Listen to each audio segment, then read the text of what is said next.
Problema técnico. Deu, gente. Então, boa noite para vocês. Hoje eu estou muito feliz com a nossa aula de constelação familiar. Nós temos uma convidada especial, que é a Maria Cláudia. Ela é minha mestra, minha terapeuta, minha amiga agora também. E ela vai falar para a gente de constelação familiar, porque não tem pessoa melhor nesse mundo, gente, mais capacitada para isso que a Maria Cláudia. Então, Maria Cláudia, muito obrigada por aceitar o convite para essa aula. Estou super feliz. Seja bem-vinda. E estamos prontos para começar. Ok. Você pode se apresentar, não pode se apresentar, tá? Tá, joia.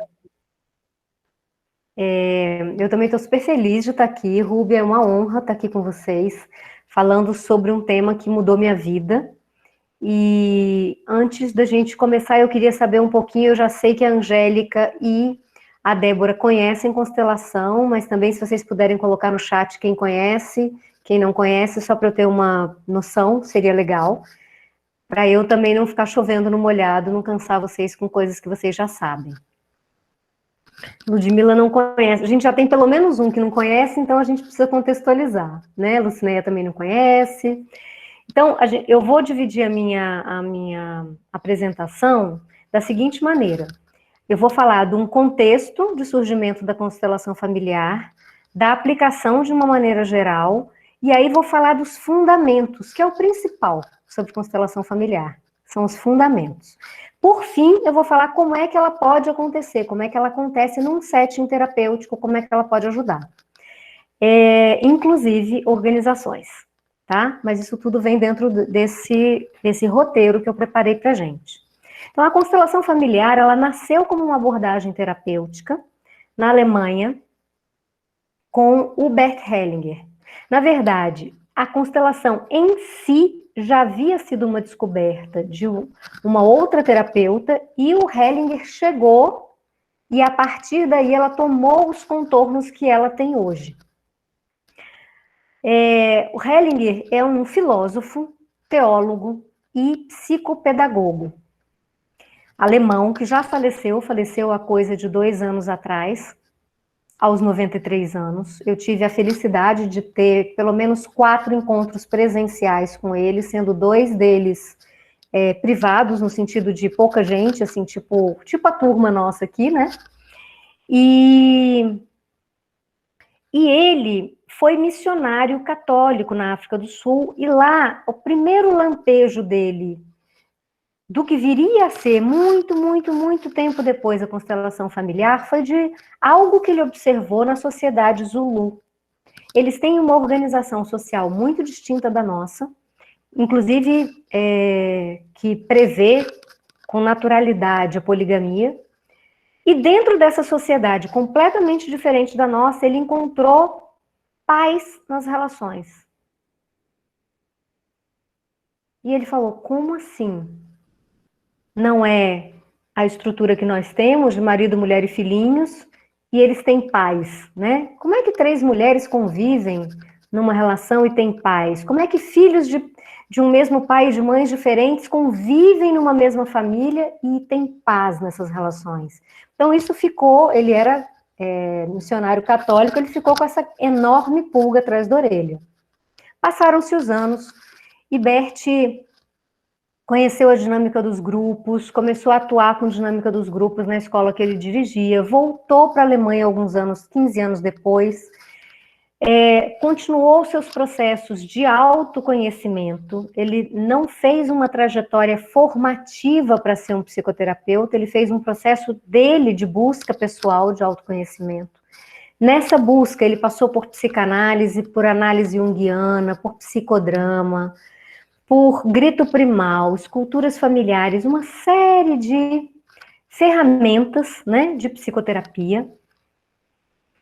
E desde o tempo do seminário, com o hábito do recolhimento, com o hábito da meditação, do parar, observar e contemplar os fenômenos, Hellinger sempre aproveitou muito esses processos de autoconhecimento e lá pelas tantas ele encontrou com essa alemã que desenvolvia esse embrião de constelação familiar, que já era uma pequena evolução do psicodrama, que é a representação dos elementos de uma família num setting terapêutico, onde um fenômeno, também ali tinha fenomenologia, fazia com que daquelas interações chaves virassem no cliente.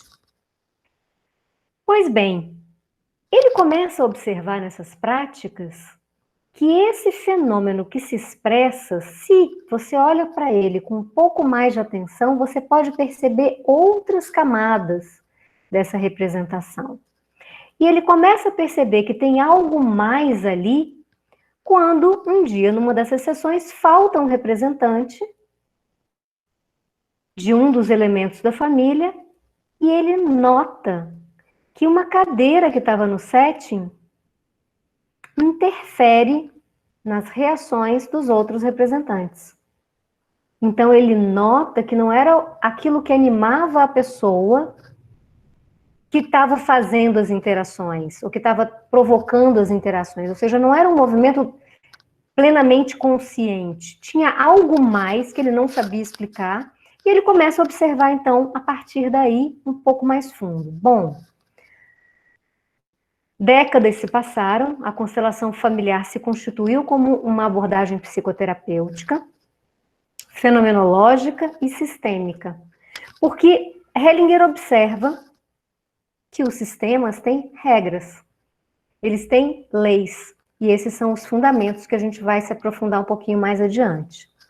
Quando ele olha para esse sistema familiar, ele percebe 3 leis. Num primeiro momento, ele percebe 2 leis e uma ainda um pouco capenga para ele. Mais adiante, ele desenvolve.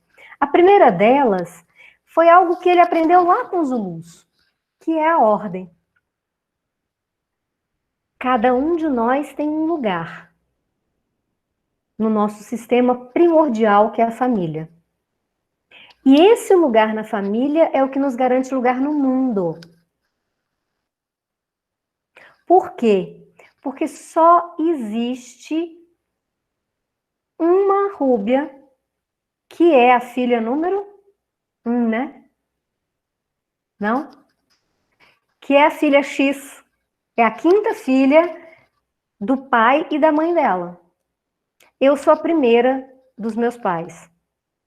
Então, só existe uma Maria Cláudia, que é a primeira filha de Pedro mais Cecília. Pode ser que Pedro tenha tido outros filhos? Pode. Pode ser que Cecília tenha tido outros filhos? Pode. Não importa. Porque a primeira filha deste casal sou eu. Então, isso garante a cada um dos 7 bilhões, 608 milhões de habitantes do planeta Terra um lugar no mundo que é exclusivo e único dele ou dela. Ah, e gêmeos. Um sempre vai nascer primeiro que o outro. Não adianta, porque não dá. Mesmo na cesárea, não dá para puxar os 2 bebês ao mesmo tempo. Um vem primeiro, o outro vem depois. Então, sempre tem um primeiro e tem um segundo, mesmo no caso de gêmeos. Esse nosso lugar no mundo organiza tudo. Porque, uma questão óbvia, quem veio primeiro é maior do que quem veio depois. E é maior matematicamente, cronologicamente. Viveu mais, caminhou mais, logo é maior. Nesse sentido, o que Hellinger diz é: os pais são maiores que os filhos, que por sua vez são maiores que os netos, que são maiores que os bisnetos. Há uma hierarquia nas relações. A primeira filha, ela é maior do que a segunda, do que a terceira, do que a quarta. Por uma razão simples, ela chegou primeiro. E quem aqui é primeiro filho ou primeira filha, sabe bem do que eu estou falando. A gente, como é que chama? A gente capina o mato para os outros passarem, né? A gente abre clareira para os irmãos que vêm depois poderem caminhar. A dureza mesmo é para quem chega primeiro, que, né, o pai e a mãe não sabem nem o que é ser pai e mãe, sabe nem trocar uma fralda, não sabe nem dar um banho, e você que pega aquele improviso todo. Quando o segundo chega, já é mel no chupeta, já é molezinha. Se vem terceiro, quarto e quinta, aí a galera não tem dificuldade nenhuma, porque pai e mãe já estão escoladíssimos com tudo que acontece. Então, essa ordem que é chamada a ordem da hierarquia, da chegada, ela se aplica a todos os sistemas e todas as nossas relações, inclusive nas organizações. E nas organizações tem características um pouco mais complexas do que nos sistemas familiares. Depois a gente pode olhar para isso se vocês quiserem. Então, a primeira lei de Hellinger fala da ordem. A segunda lei de Hellinger fala, que foi essa que eu falei, que no começo estava meio capenguinha, fala de pertencimento. E eu vou já explicar por que ela estava capenga.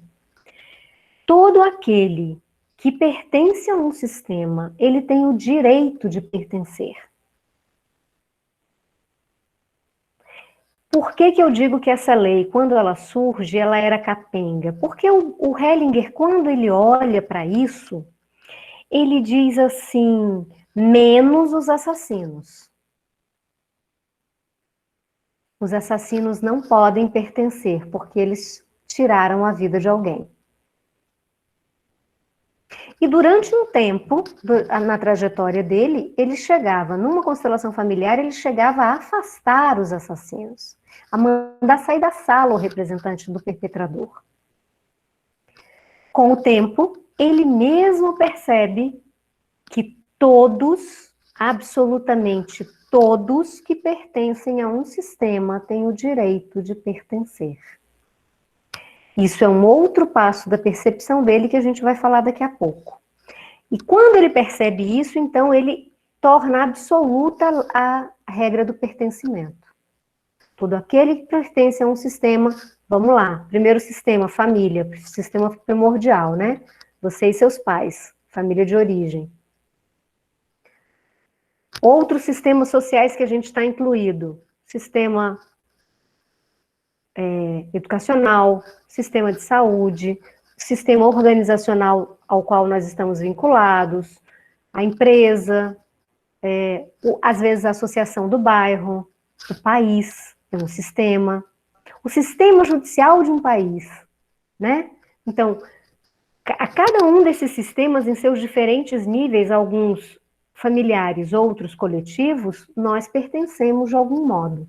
Todo aquele que pertence tem o direito de pertencer. Mesmo que seja um assassino sanguinário, mesmo que seja um assassino sanguinário. Mesmo que seja louco, mesmo que seja louco. Mesmo que tenha uma doença incurável, uma sociopatia, mesmo. Não importa. Ele tem o direito de pertencer, ele tem um lugar nesse sistema, ele tem um lugar nesse planeta, que é dele, e de mais ninguém. E esse lugar lhe dá um papel, ele tem um papel a ser cumprido. Porque nada que existe, existe sem propósito. Tudo que existe, tudo que nos acomete tem um propósito. Quando a gente enxerga o propósito, a vida fica mais fácil. E a terceira ordem é a ordem do equilíbrio entre o dar e o receber. E é uma ordem muito interessante essa do dar e receber. Eu vou falar num nível mais superficial, porque ela tem muitas camadas, e a Rúbia, que fez parte do grupo de estudo, sabe? Quanto mais a gente olha para ela, mais camada, mais fundo a gente vai nela. Vou falar só da primeira camadinha, assim. É simples. É recebendo o que a gente dá. Então, você dá aquilo que você tem para dar. Você dá tudo o que você tem para dar ao mundo. Se você, Débora, Márcia, Angélica, Gleice, Ana Carolina, Rafael, não dá mais, é porque você não tem mais para dar. Faz sentido para vocês? Está todo mundo dando aqui o seu melhor? Como estudante, como profissional, como pai e mãe, como filho, como irmão, como marido ou esposa? A gente dá o máximo. A gente dá tudo o que a gente tem. Se a gente não dá mais, é porque não tem. É que está faltando. E todos são assim. Pense alguém que você acha que não está sendo legal. Qualquer um que você queira pensar. Na sua vida pessoal, na sua vida estudantil, na sua vida organizacional, na sua vida como cidadão brasileiro ou brasileira. Pense em alguém que não está fazendo tudo o que deveria fazer. E eu digo a você que ele ou ela está fazendo tudo. Tudo o que ele pode e o que ele tem para fazer. Se ele não está fazendo mais, ou ela, é porque não tem para dar. É isso o que essa pessoa tem para dar. E as relações, elas estão equilibradas na medida em que esse dar e receber é equilibrado. Eu dou tudo que eu tenho, o outro toma tudo o que ele necessita e retribui. E assim as relações crescem. Mas tem uma observação nessa troca. Porque na relação entre maiores e menores, a retribuição não é para quem deu. Na relação entre iguais, a retribuição é para quem deu. Na relação entre diferentes, a retribuição é para o menor que vem depois. O que eu quero dizer com isso? Os pais, pai e mãe, dão tudo aos filhos. Tudo o que eles têm para dar. Frequentemente me perguntam assim, ou me dizem assim, é muito frequente ouvir isso. Quase que eu apanho no Instagram no Dia dos Pais. Ah, mas o meu pai me abandonou minha mãe quando eu era um bebê. Ou, ah, mas o meu pai foi ausente, nananã, largou minha mãe quando eu era criança e nunca me visitou. Ou, ah, meu pai vivia com a gente, mas ele isso, aquilo, não cuidou de mim porque vivia bêbado, não sei o que, não sei o que. De novo, um mantra sagrado. Ele deu tudo. Tudo o que ele tinha para dar. E o que vale para o pai, vale para a mãe também. Ah, minha mãe me abandonou na casa da minha avó. Ah, minha mãe me deu para minha tia cuidar. Ah, minha mãe fugiu com outro homem e largou eu com meu pai. Deu tudo o que tinha para dar. Tudo. Não deu mais porque não tinha. Basicamente é isso. E eu sempre apanho quando eu falo isso. Ainda bem que a gente está online. Então, os pais dão aos filhos. Cabe aos filhos receber. E muitos de nós não recebemos. Está chegando o marido de Débora. Muitos de nós não recebemos.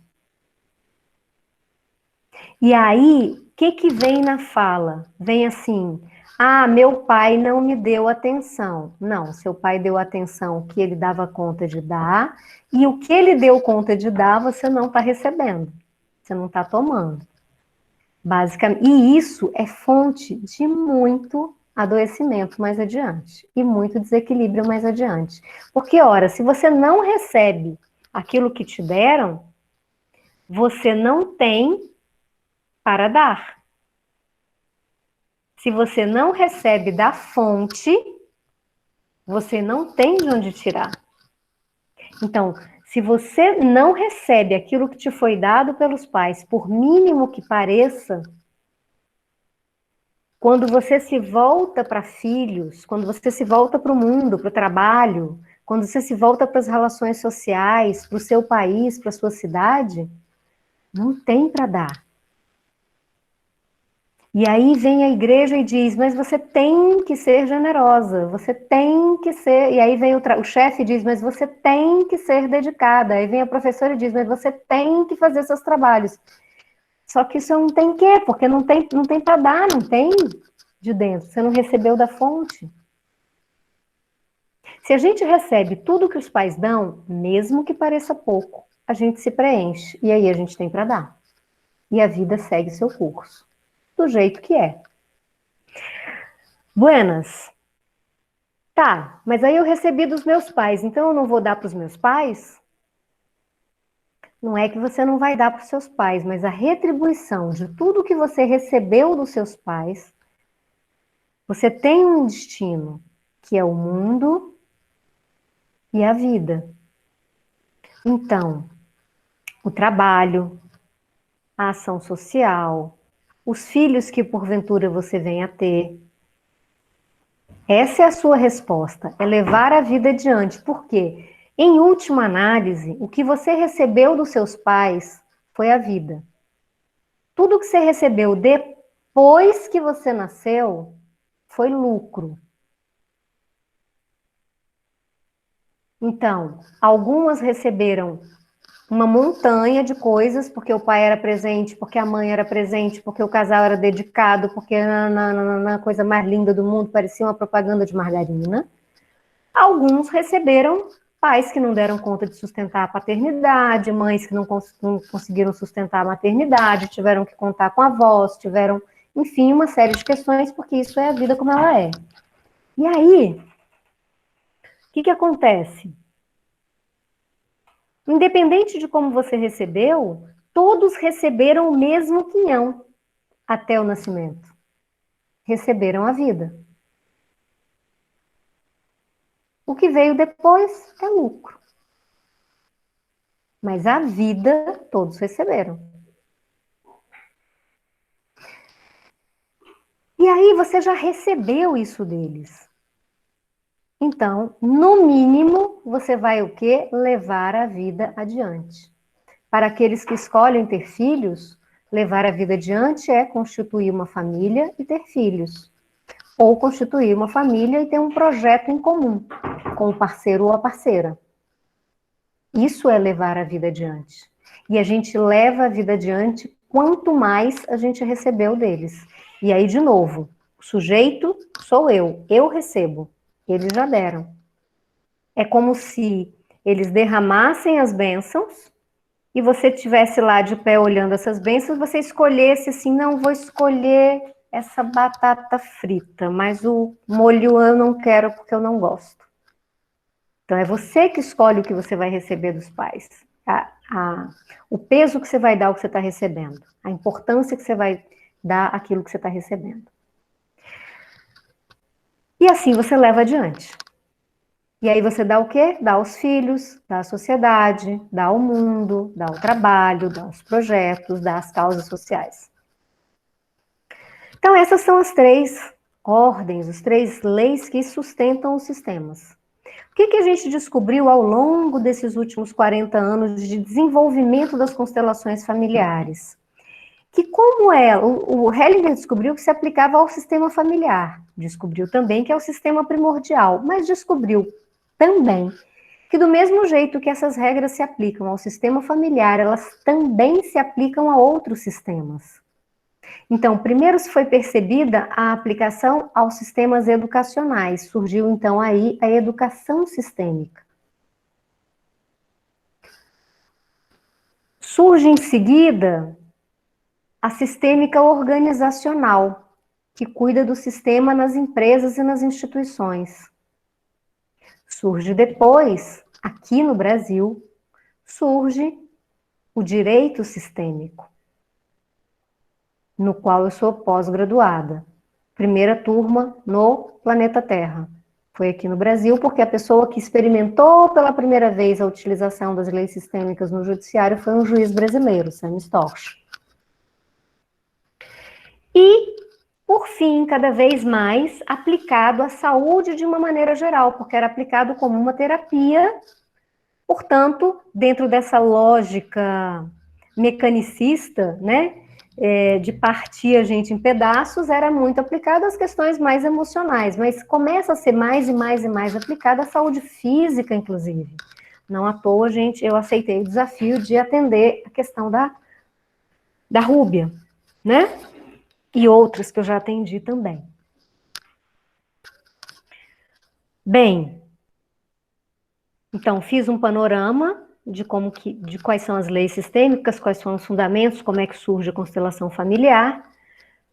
Eu tomei contato com a constelação familiar numa busca pessoal, eu não busquei formação porque constelação familiar é cool ou é complementar nem nada. Eu tive uma depressão profunda e fui às cegas para a constelação familiar porque eu não queria voltar a tomar remédio e aconteceu que curou a depressão.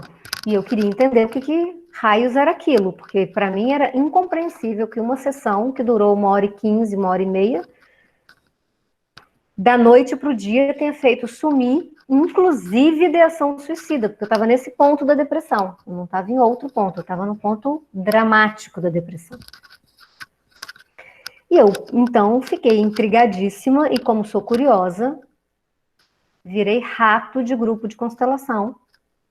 Passei um ano inteiro assistindo constelação e participando de constelação, parecendo com a Angélica, todos os sábados, durante um ano inteiro, até que, por fim, eu falei, quero fazer uma formação nisso. Fiz uma formação e faço uma formação. Porque constelação familiar, isso é algo profundo e que está muito antenado com as últimas palavras de Hellinger, com as últimas percepções de Hellinger a respeito da constelação familiar. Lembra que eu falei para vocês que ela nasce como abordagem terapêutica? E aí eu falo de toda uma trajetória dela chegando em outros campos do conhecimento. Hellinger também, ao longo desses anos, vai ampliando o olhar dele sobre a constelação familiar, ao ponto de perceber que não era um inconsciente coletivo apenas do sistema que agia, não era só o campo de informação do sistema que agia. Ele começa a perceber que havia algo maior que agia sobre aquilo, que agia sobre aquele movimento. É o momento em que ele faz uma transição do movimento da alma para o que ele chamou de movimento do espírito, e então ele percebe que, e aí ele percebe, juntando com toda a experiência de confessionário dele, porque ele chegou a ser padre durante muitos anos, ele começa a perceber que havia uma consciência que era maior do que a consciência moral. E que essa consciência que era maior era a consciência que tudo comandava. Então, ao observar isso, ele percebe, ele dá o clique de algo que ele já tinha notado, mas não tinha visto, que era, por que que algumas pessoas fazem coisas absurdas com consciência leve e outras fazem coisas, como é que chama? Socialmente elevadas com consciência pesada. Por que que você se sente, às vezes, culpado e pesado e incômodo porque você enriqueceu e os seus primos ainda moram na periferia? Por que você se sente culpada de ter tido pais e mães maravilhosos, uma família de margarina, e você tem até vergonha de falar isso em público, porque você tem 4 amigas, ou 3 amigas, ou 2 amigos que o pai batia, que o pai bebia, que o pai abandonou. E você se sente até constrangida de falar da sua família feliz. Como é que uma pessoa pode se sentir culpada por algo que socialmente é bem visto, né? Por que que, por outro lado, às vezes, esses programas sangrentos são bons nisso? Você entrevista alguém que roubou não sei quantos no metrô e a pessoa tá lá com a cara mais lavada, achando a coisa mais tranquila do mundo ter roubado não sei quantos no metrô. O que para você pode soar absurdo, para aquela pessoa eu roubei. E qual que é o problema? E ele percebe então que essa consciência moral que nós temos, ela é relativa. Porque se aquilo que você está fazendo vai de encontro, ou seja, desobedece todo o fluxo dos seus antepassados, então é pesado, mesmo que seja moralmente bom. E mesmo que você faça algo que moralmente é pesado, você se sente leve na medida em que aquilo é algo corriqueiro no seu sistema de origem. É algo que sempre foi feito, que sempre foi assim. E eu sei que isso é um dos nós mais profundos dessa história, então eu nem vou me alongar muito, eu vou deixar só aí fritando as cabeças de vocês. A Débora já está assim. Então, falei das consciências, falei do movimento do espírito, joia. Como é? Daqui a pouco eu abro para perguntas. Anotem.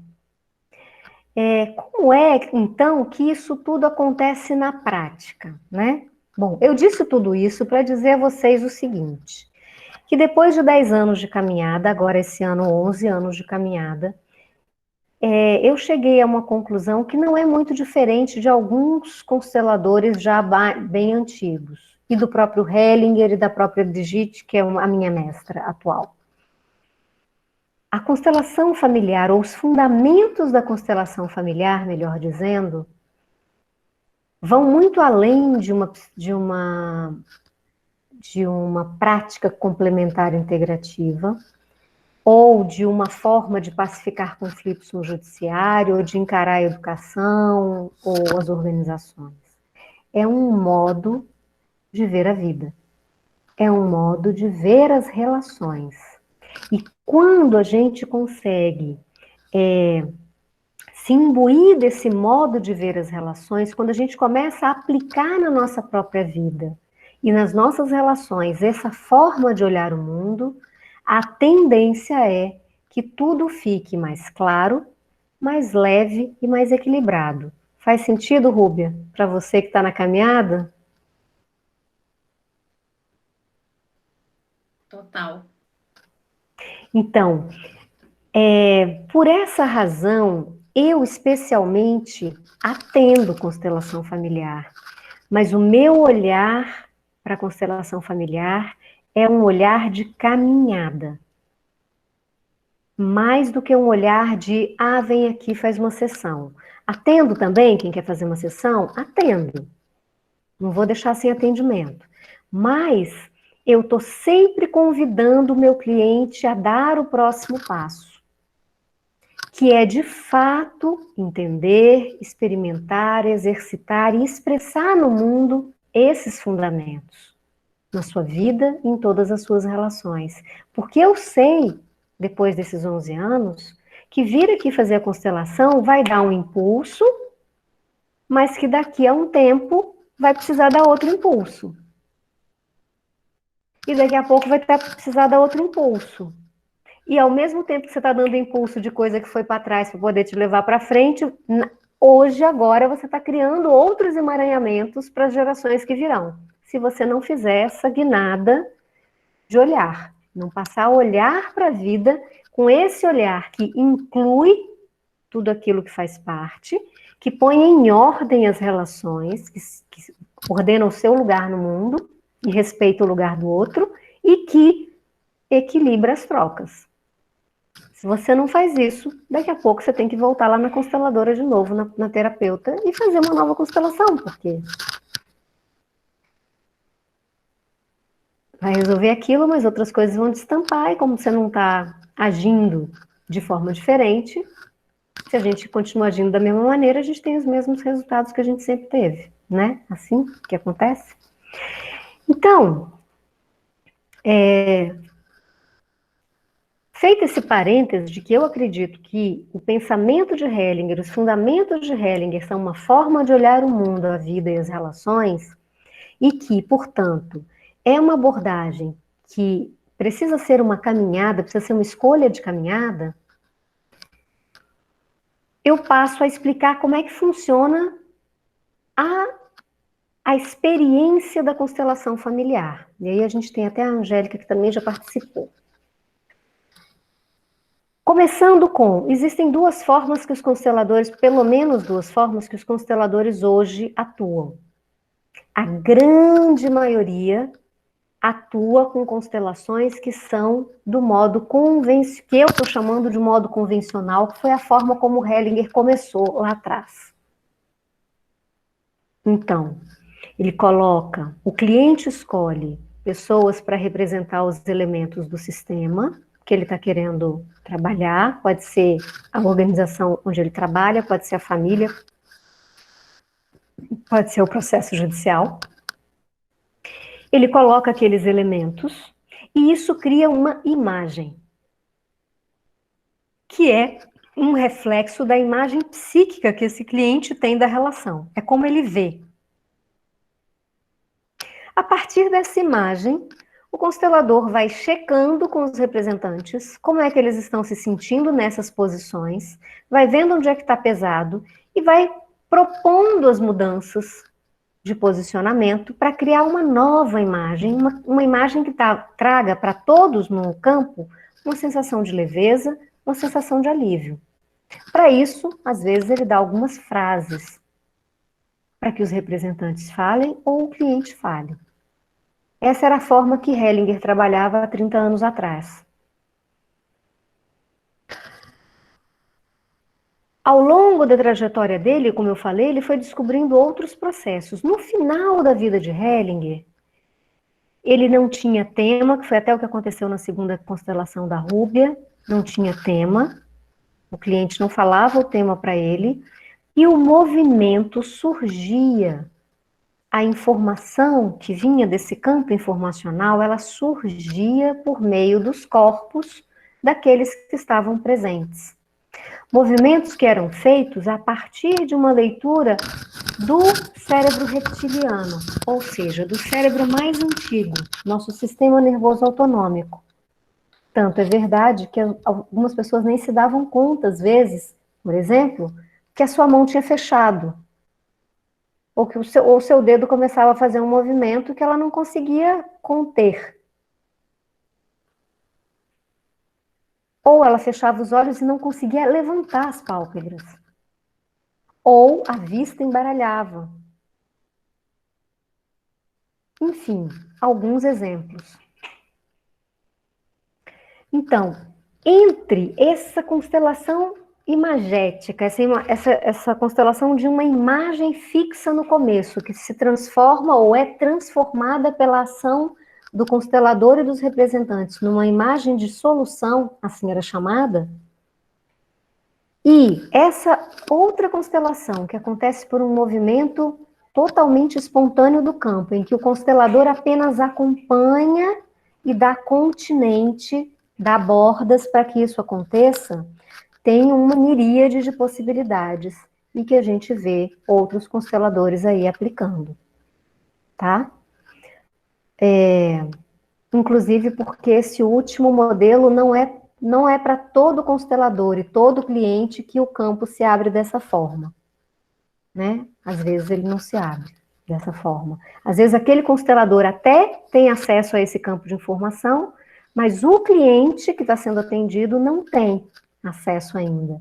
Então, vai ser mais próximo do princípio do caminho do que do final. Ainda que seja mais próximo do início do caminho, mesmo Hellinger, em constelações convencionais, já não trabalhava com esse nível de interferência do constelador. Muito menos permitia que representantes falassem em nome de representados. Então, se é para que alguém fale, apenas o cliente é autorizado a falar. Essa é, assim, um panorama de como é que isso pode acontecer. Representação, ou espontânea, ou marcada, uma imagem que tem mais ou menos interferência do constelador. Não sei se ficou claro. Se não ficou, anota aí que daqui a pouco a gente responde. Mas mesmo essa constelação, e eu estou falando de constelação em que há representantes humanos, mesmo essa constelação pode ser feita de duas formas. Ela pode ser feita de uma forma aberta. Então, a Débora chega para mim e diz: Maria Cláudia, gostaria de fazer uma constelação para ver essa situação minha com... Posso falar em voz alta, Débora? Porque tem outras pessoas na turma, posso? Tá. Eu quero ver essa minha situação de não ter conseguido sustentar as minhas gestações anteriores. Eu queria olhar para isso, certo? Ela pode dizer isso diante de todas as pessoas que estão no grupo, ou ela pode ter dito apenas para mim, e os representantes não sabem do que se trata, não sabem nem qual é o assunto. Das duas maneiras, dá igual. É o mesmo movimento, não muda. Então, Quando ela diz, é o que a gente chama de uma constelação aberta. Quando ela não me diz, a gente chama de uma constelação encoberta, porque os representantes não sabem do que se trata, certo? Mas além dessa forma com representação humana, a gente tem outras formas também. Existe uma forma que é com a representação de cavalos. Eu, particularmente, nunca vi pessoalmente, mas o colega que criou esse canal de comunicação com os equinos fazia parte do grupo lá da Brigitte. É que a gente nunca sentou para almoçar e para conversar sobre isso. Eu sabia do trabalho, mas enfim, era numa outra cidade, eu nunca tive a curiosidade de ver como funcionava. Também não tenho cavalos, não tem muito porquê ir atrás de saber como é que faz com cavalo, né? Mas neste caso, os cavalos representavam os elementos do sistema. E todos que conhecem dizem que funciona igual. Por quê? Porque nesse movimento, mais para a ponta de cá, mais para a ponta do final do Hellinger do que para o comecinho do Hellinger, a sua mente importa zero. A mente do representante importa zero. O campo de informação precisa tão somente de um sistema nervoso autonômico, dito reptiliano. É o que ele precisa. E os cavalos têm.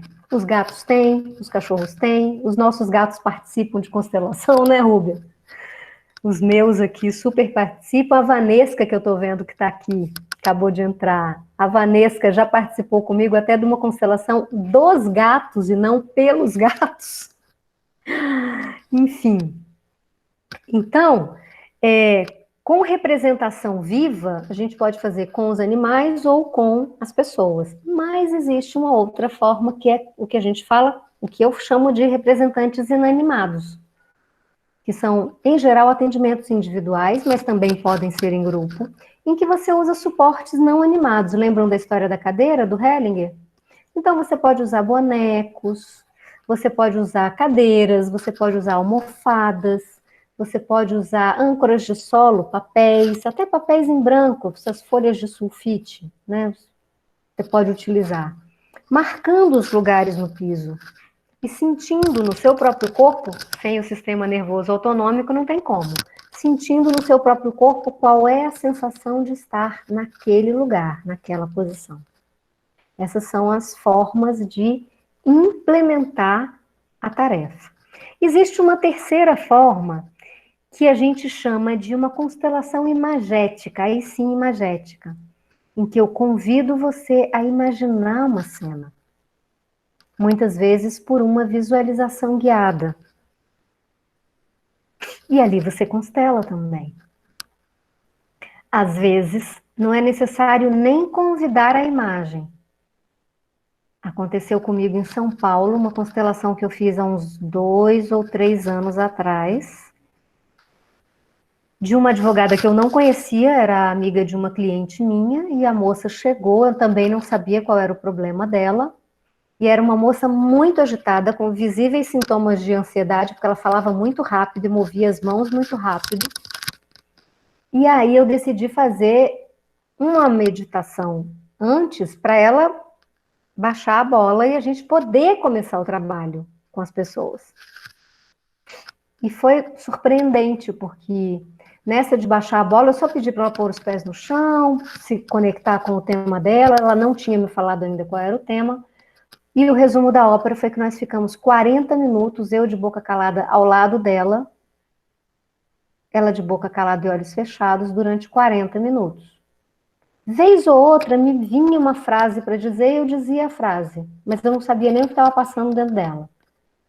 Ao final de 40 minutos, essa cliente abriu os olhos, olhou para mim, serena, com um sorriso enorme, e disse: "Nossa, muito obrigada. Eu precisava ver isso." "Quanto é mesmo?" Me pagou e foi embora. Então, eu não precisei guiar uma imagem para ela. Ao se conectar com o centro, ela conseguiu chegar ao ponto e ali o campo de informação aconteceu para ela. Foi se passando como um filme na cabeça dela. E as frases que eu falei provavelmente aconteceram em momentos-chave, das imagens que ela estava vendo e pronto, deu. Foi assim que aconteceu. E ela foi embora e é grata até hoje, me mandou várias clientes depois. Eu imagino que deva ter resolvido alguma coisa na vida dela, né? Eu só posso imaginar isso, depois das indicações. Então, essas são as formas que a constelação pode acontecer. Ela também pode acontecer, às vezes, com uma pergunta que você faz. A gente chama no direito sistêmico de entrevista sistêmica. O cliente conta a questão e você faz perguntas chaves. Quem está sendo excluído nesse conflito, por exemplo? Ah, mas então você é o empregado e ele é o empregador. Como é essa relação? Percebe que são perguntas que te fazem, opa.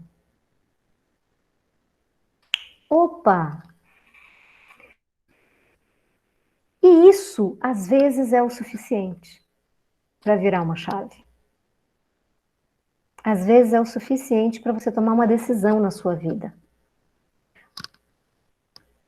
Porque há uma falsa noção, até por conta desse ponto em que o Hellinger chegou, do movimento do espírito, de que a constelação é mágica,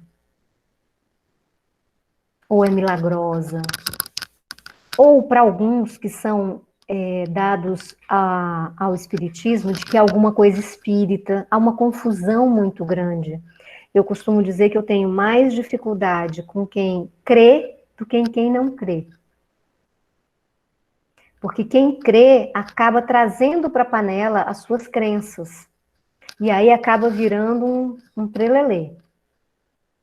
A gente está falando de campo de informação.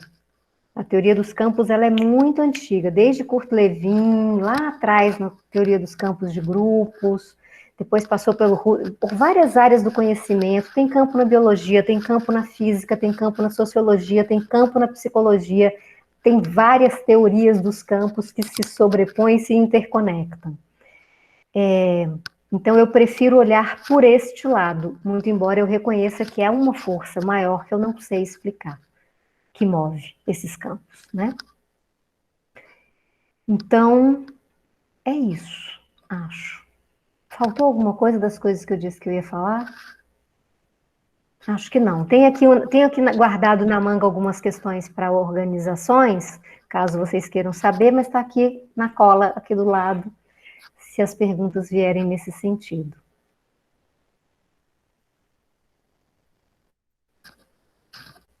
E aí, pessoal, estamos abertos às perguntas. Acho que o pessoal também é um pouco reflexivo, né? Muita coisa, né? Muita novidade. Muita novidade. Eu acho que eu consegui entender a constelação quando eu vivenciei, quando eu participei, sabe? Sim. Realmente, teoricamente, assim, é um pouco complicado. Né? É Mas verdade também. vivenciar, eu acho que a gente entende.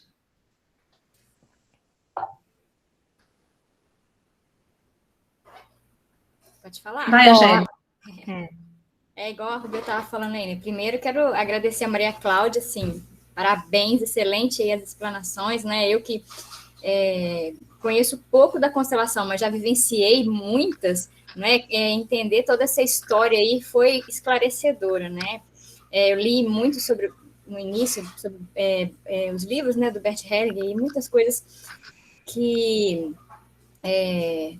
trazem, né, respostas, mas a sua contextualização aí para mim foi magnífica, que eu não sabia dessa história toda, né, da constelação. E é isso que a Rubia falou, né? Quando a gente vivencia, né, seja constelando ou representando, é que a gente consegue enxergar mesmo, né?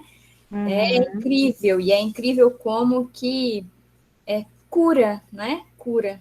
Isso, cura pelo amor, né? Eu resumo a constelação, a cura pelo amor, né? E aí, eu espero que todo mundo aqui possa, pelo menos, participar de algum momento para enxergar, para ver, porque é maravilhoso.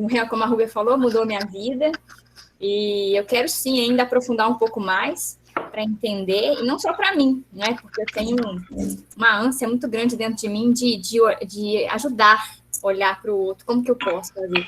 Então, ainda eu quero ter esse momento de como fazer para ajudar. Mas só agradecer. Você deveria fazer parte do grupo de estudo. Sim, eu quero, mas eu tô achando tempo. Eu quero achar tempo. Mas quero sim, você já tinha me falado, acho que você já tinha comentado sobre, na época que você estava fazendo, acho que era dia de aula meu, mas quero sim fazer parte para eu entender mais, igual eu falo, não é só para mim, não é? Porque para mim, essas 3 leis para mim são bárbaras, né? São assim, que eu aplico na minha vida, eu falo que para mim, o que eu acho que é mais complicado, não vou dizer complicado, porque a gente complica, né, gente? A vida é tão simples, a gente complica. Estar no meu papel de angélica essência, para mim é o mais difícil, porque para não estar no papel de psicóloga, de mãe, sabe? Para mim, estar dentro do meu papel ali, presente neste momento, para mim é o mais desafio do dia a dia, assim, sabe? Para a gente não sair do nosso papel, não nos colocar acima ou abaixo do outro, né? Nas relações de igual, né? Para mim é desafiador, mas cada dia, olhando para o presente, para o momento, entendendo como que, né, funciona aquelas relações, porque, igual você falou, a constelação vem aí para a gente enxergar as relações, e aí, né, nesses níveis. Enfim, vou deixar o pessoal falar aí, gente. Obrigada. Eu vou parar a gravação para vocês ficarem mais à vontade, tá?